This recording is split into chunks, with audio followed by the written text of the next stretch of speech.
Amigos e amigas da Rede Celebra, das comunidades eclesiais de base, companheiros e companheiras do Movimento de Trabalhadores Cristãos e do MMTC, amigos e amigas do Brasil, da Itália, da Alemanha, da Holanda, da França, da Espanha e de Portugal.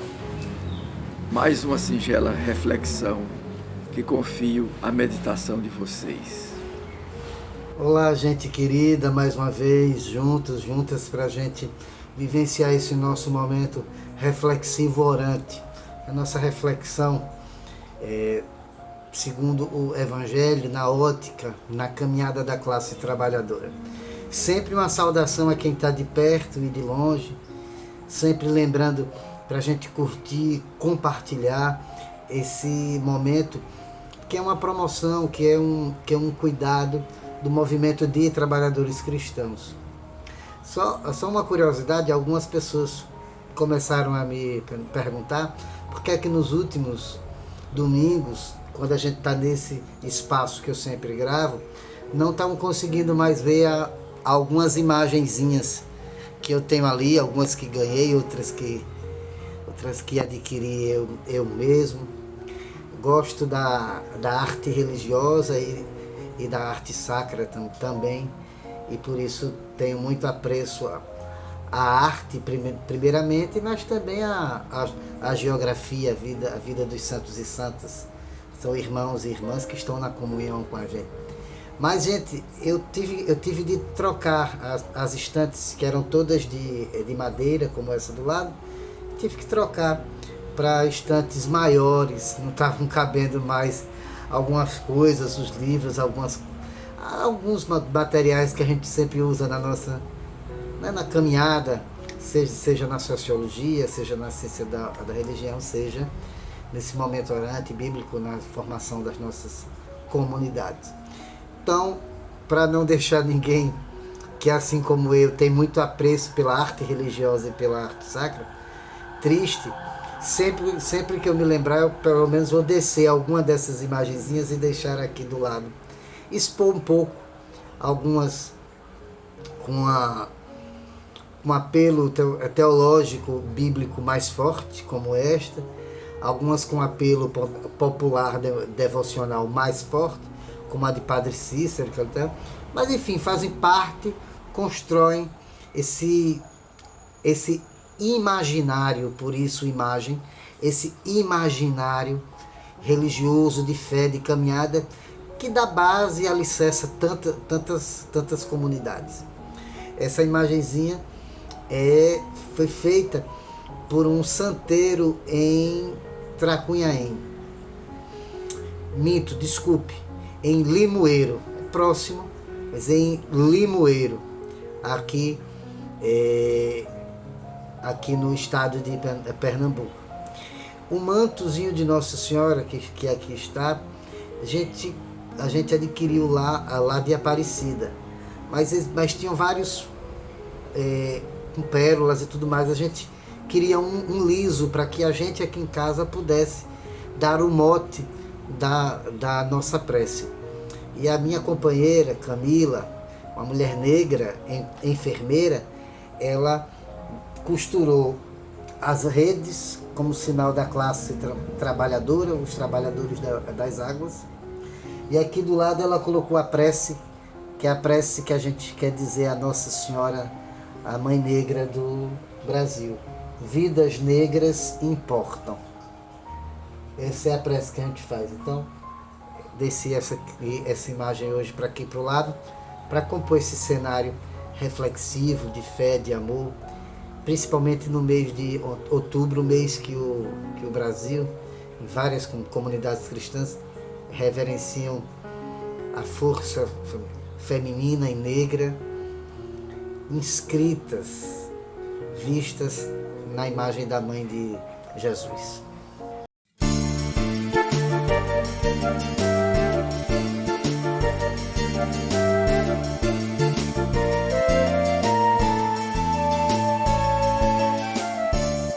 Hoje é dia de reza. Hoje é dia de reza. Senhor. É o dia do Senhor. Aqui vimos ao Pai te adorar. Aqui vimos ao Pai te adorar. De mãos dadas clamando e invocar. Hoje é dia de festa. Hoje é dia de festa. Entre nós está, Senhor. Entre nós está, Senhor. Tua palavra nos vai recriar. Tua palavra nos vai recriar. Teu Espírito a nos irmanar.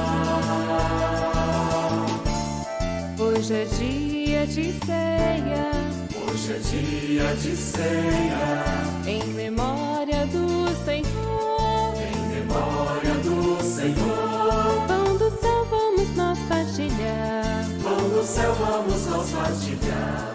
De teu vinho beber e brindar.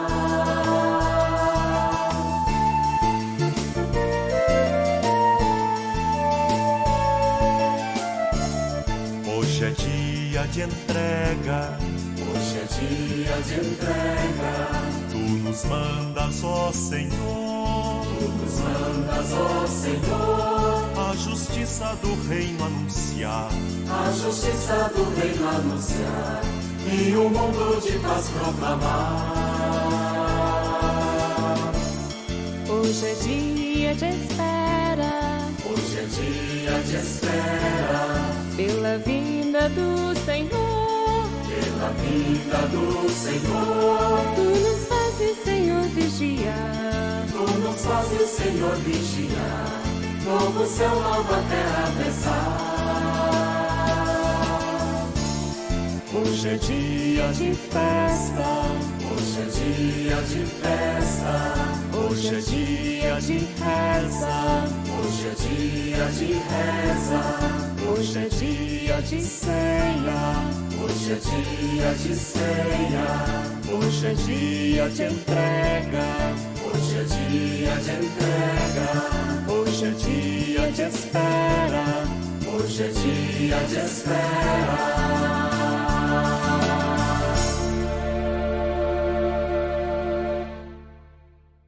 Proclamação do Evangelho de Jesus Cristo, segundo Mateus.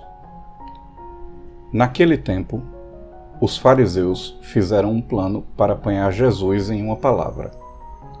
Então, mandaram os seus discípulos, junto com alguns do partido de Herodes, para dizerem a Jesus: Mestre, sabemos que és verdadeiro e que, de fato, ensinas o caminho de Deus. Não te deixas influenciar pela opinião dos outros, pois não julgas um homem pela aparência. Dize-nos, pois, o que pensas. É lícito ou não pagar imposto a César? Jesus percebeu a maldade deles e disse: Hipócritas, por que me preparais uma armadilha? Mostrai-me a moeda do imposto. Levaram-lhe então a moeda. E Jesus disse: De quem é a figura e a inscrição desta moeda? Eles responderam: De César. Jesus então lhe disse: Dai, pois, a César o que é de César, e a Deus o que é de Deus. Palavra da salvação.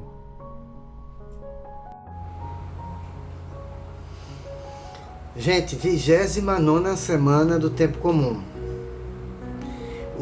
O que a gente está chamando sempre de tempo do discipulado e da missão.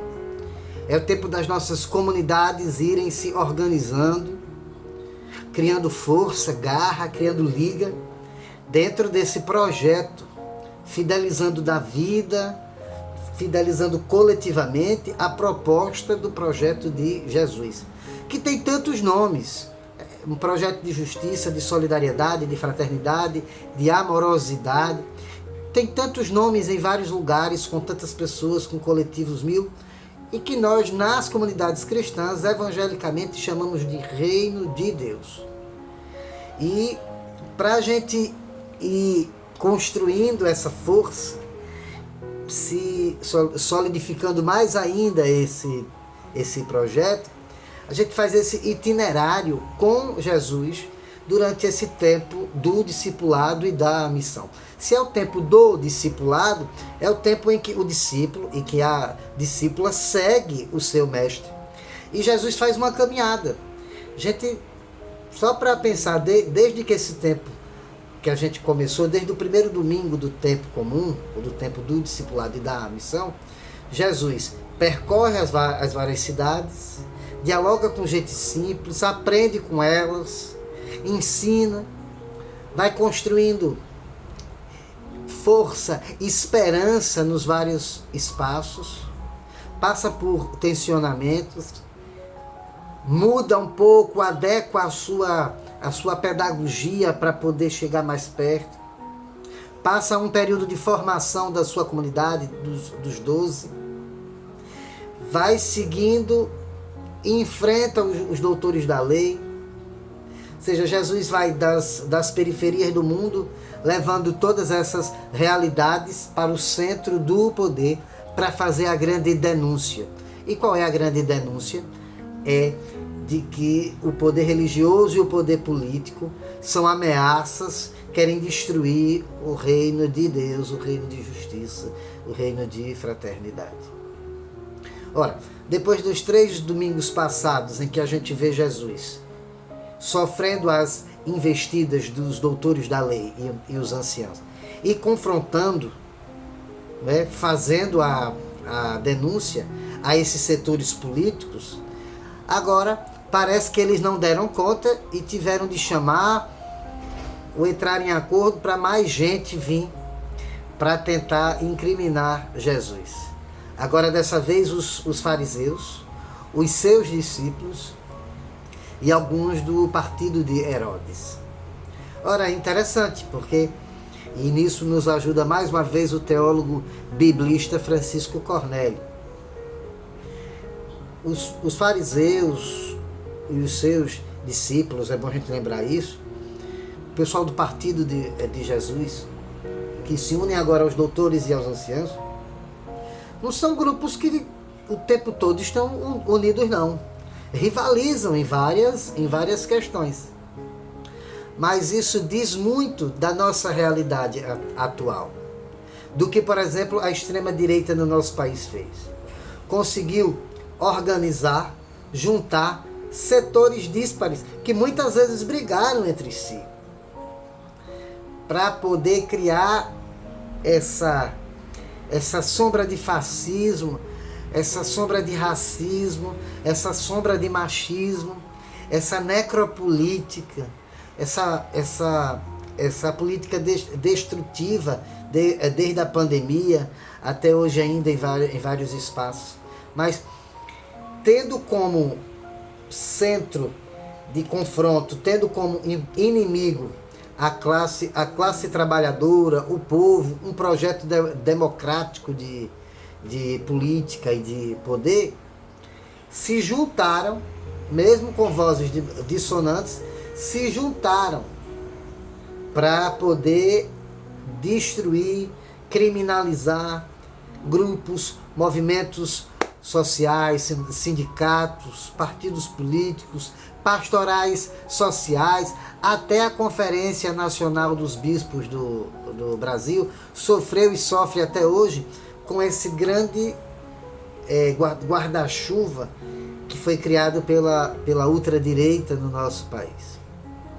Isso para dizer vis-a-vis que está muito relacionado com esse texto bíblico. Ora, grupos distintos se unem porque o projeto de Jesus de visibilidade dos pobres, de pescadores, de trabalhadores simples, de gente que entendeu que o reino de César, o reino de Herodes não servem para nada. E há um reino de Deus que é um projeto de justiça, um projeto solidário. Então esse pessoal resolveu se juntar porque viu nesse grupo de trabalhadores pobres, guiados por um filho de trabalhador, um filho de carpinteiro, viu nesse grupo uma grande ameaça. Repare que esse grupo, uma coisa interessante, é que os fariseus eram um grupo forte, a ponto de que o texto diz que eles tinham discípulos. Eles tinham se organizado e tinham seus núcleos de base, vamos dizer assim, nas escolas das sinagogas. Então eram grupos fortes. E eles se unem para pegar Jesus, para acolher uma declaração dele conflituosa e incriminá-lo. E por isso é que começam com aquela conversa toda. Então, me parece que o mote desse texto para a gente refletir é como nós, comunidades cristãs, cristãs, nos vários espaços, e mesmo colegas, irmãos e irmãs de outras comunidades, povo de terreiro, algumas pessoas estão aqui sempre com a gente também. Eu sou muito grato por ter irmãos e irmãs de terreiro que escutam essa nossa reflexão e partilham com a gente. É uma felicidade poder saber que a gente pode estar conversando junto e construindo essa experiência de justiça e de solidariedade com tantos nomes aqui e aí.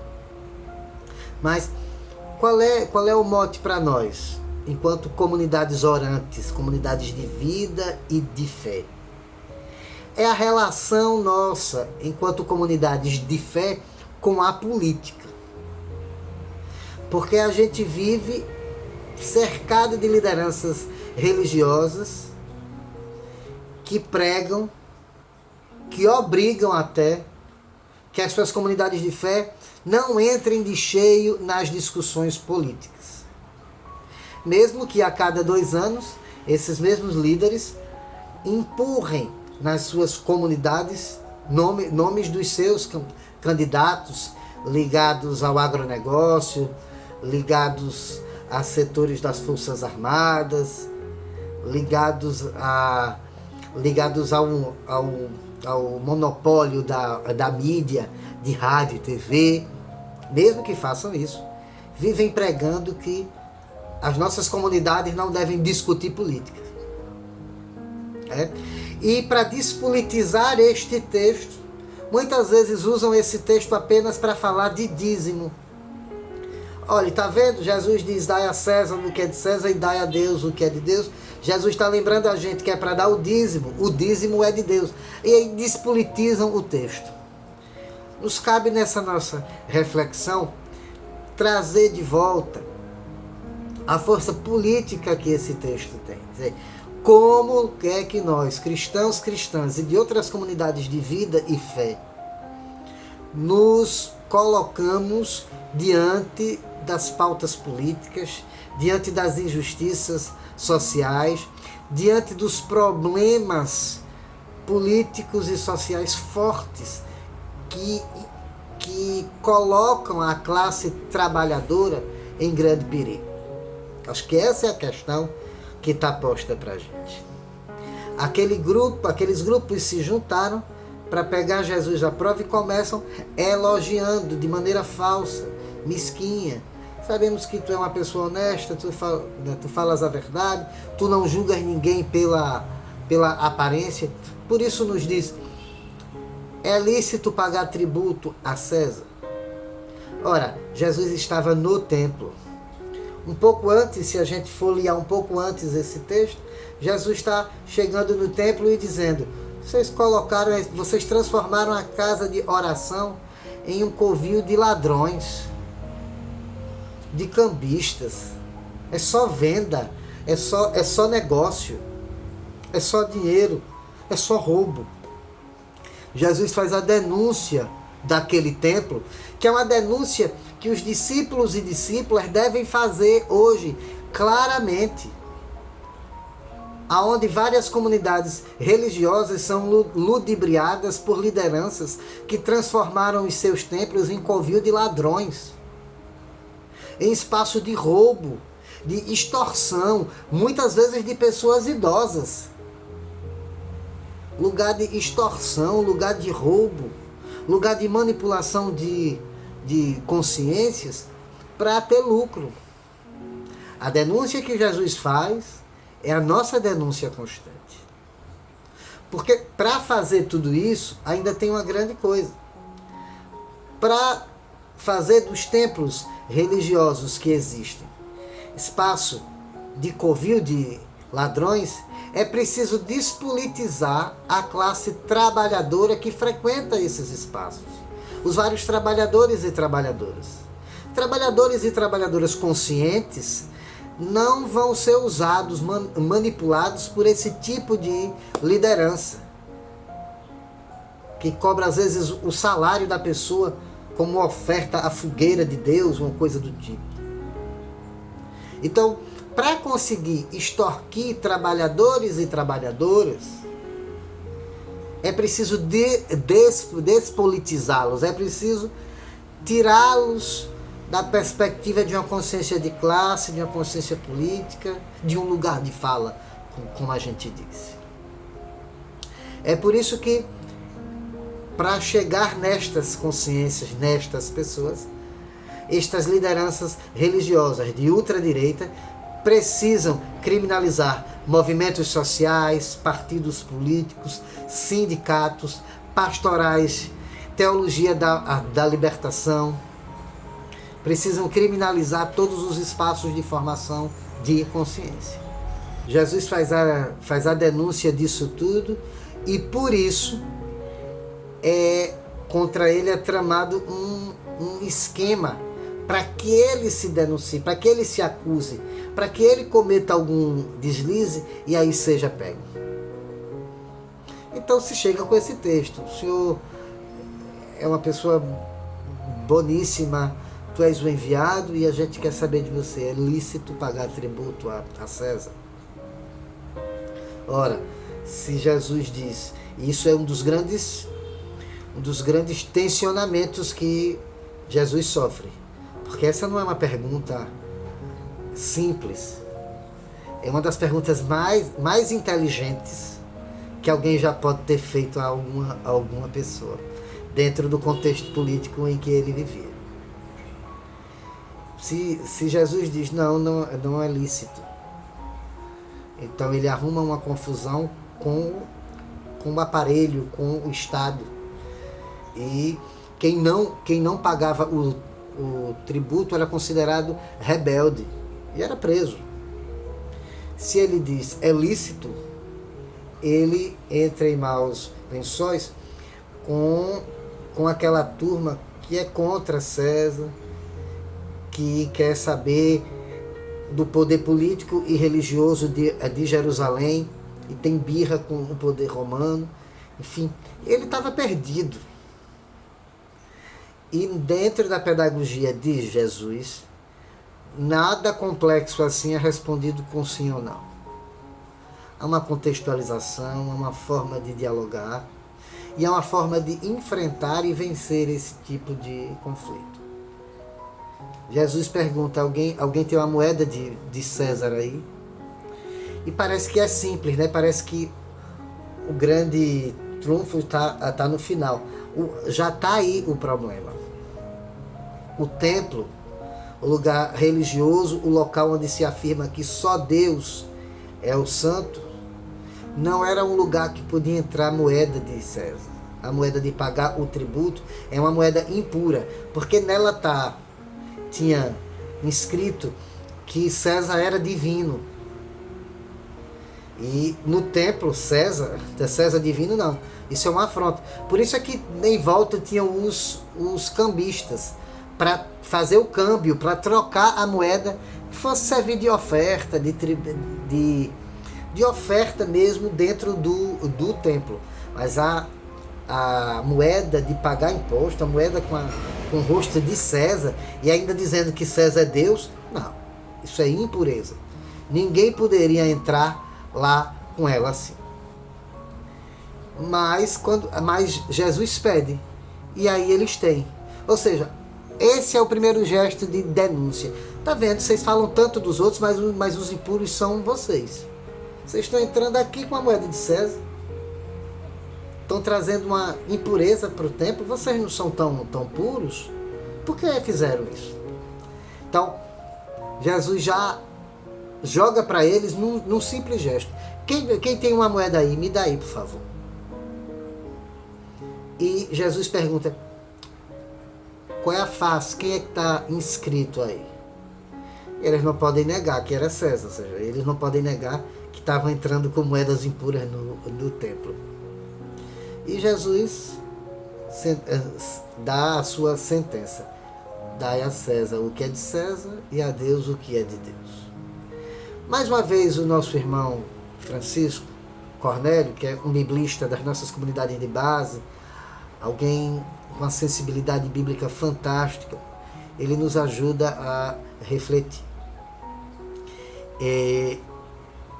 O texto correspondente, na sua tradução original, não seria dai a César o que é de César e a Deus o que é de Deus. Seria devolve a César o que é de César e devolve a Deus o que é de Deus. Isso muda um pouco, ou pelo menos aprofunda mais aquilo que Jesus está querendo dizer para a gente.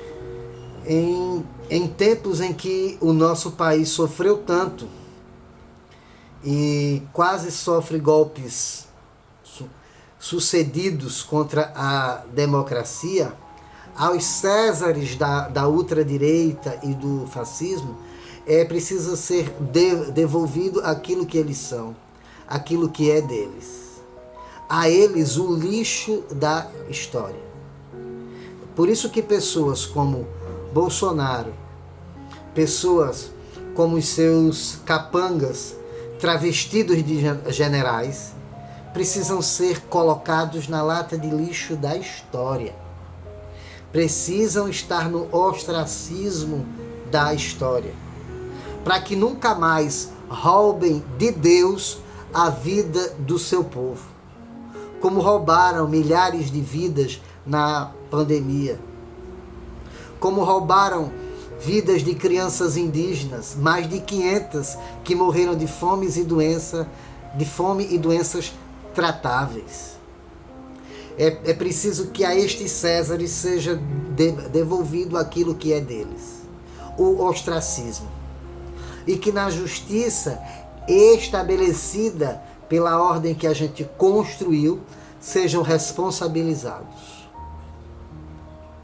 E evidentemente que se mantenha a inegibilidade destas pessoas, para que estes fantasmas nunca mais assombrem a vida de pessoas simples, honestas, trabalhadoras. E a Deus é preciso devolver o que é de Deus.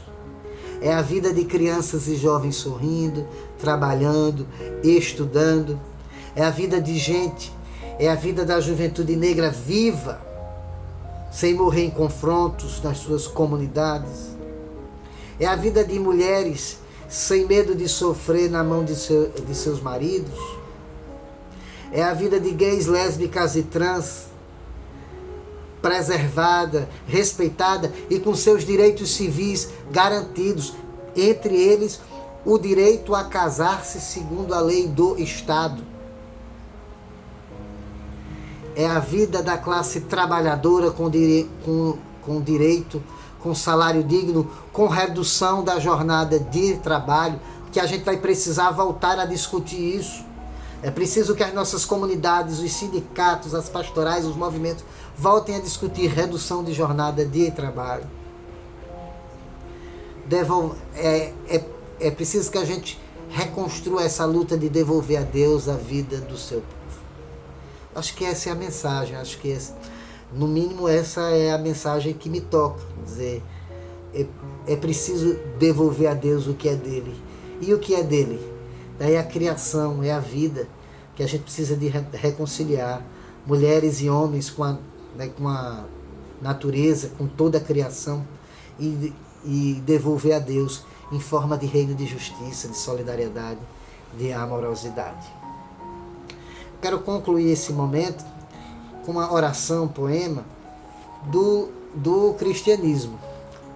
E o autor é o Leonardo Boff. Se chama Ele Escutou o Soluço dos Fracos. Deus é Deus dos que morrem antes do tempo. Deus dos que não conseguem crer, porque talvez a vida lhes tenha sido dura demais e indigna do próprio Deus. Deus é Deus dos fracos, que gritam como os hebreus no Egito, como as mães dos inocentes de Belém, mortos por Herodes, como as amigas de Jesus, Marta e Maria, que choram porque perderam o irmão Lázaro. Deus é Deus dos que fracassam, como Jesus na cruz. Ele escutou o soluço de todos eles. Por isso os hebreus ganharam a sua terra. Lázaro foi devolvido à vida. Jesus foi ressuscitado. Amém. Muita saúde, muita paz, muita justiça, muita coragem, muita garra para as nossas comunidades. Até o próximo domingo. Tchau, gente.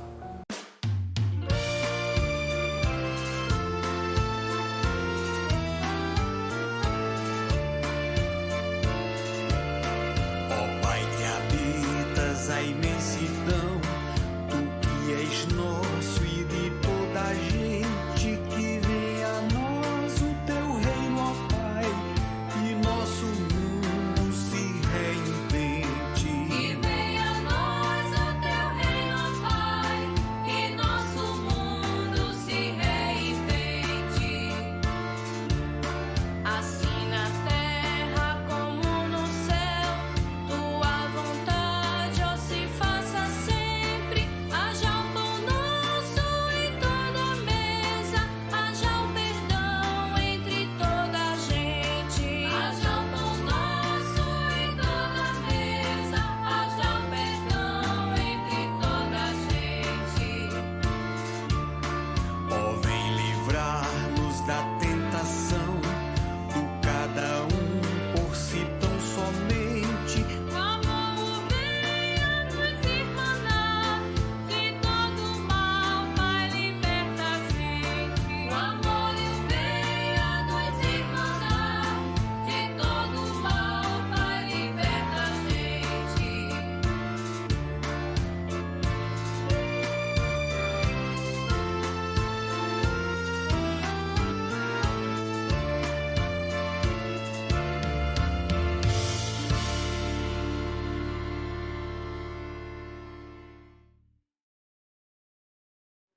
Gostou do que acabou de ouvir, do que acabou de ver?